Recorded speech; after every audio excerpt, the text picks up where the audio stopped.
could you introduce yourselves, please? Yes, I'm Murat Tabanlioglu. I'm from Istanbul, Turkey. I'm Barat from Agence First in Paris. And I'm Philippe Chiambaretta from Paris, architect.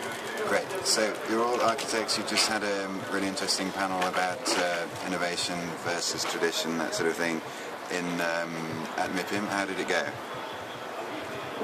Interesting. It was nice, I think. Different Yes. people.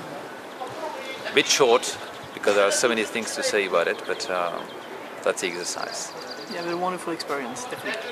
And nice people. Yeah. Nice architect.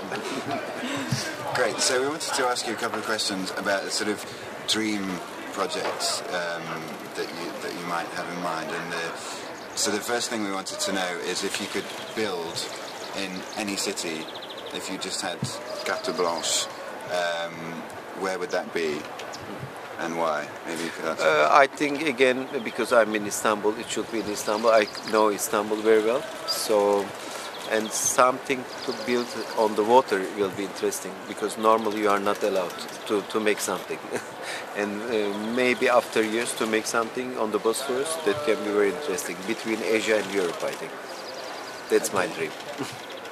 Well, in my point of view, just before opening my own office, actually I've been working and traveling around the world during 6 years. So I used to live in Hong Kong for 1 year, then 1 year in Rotterdam, then almost 3 years in LA. And I ended up my professional journey in Rio de Janeiro. Then I went back to Paris and I opened my own office. I think one of my dreams would be to have the opportunity to build something in each of these wonderful cities. Okay. Well, several. That's a lot of That's weird. I mean, it's about the dream. Yeah, you're right. But you are young. Yeah. So, I just returned from Rio, actually, and that could be a first dream. But if I really want to be like a child and dreaming something that is maybe not a bit childish, but I would love to build in New York. I spent a fantastic year of my life in New York, and it's just such an incredible city. So doing a tower in New York would be like maybe not very politically correct, but a childish dream to do so. sort of sky's the limit place. Well, it's such a great place. Mm. There isn't, just all of those places you've mentioned, there isn't much room in them. I know I said carte blanche, but You said carte blanche. how do you fit things in?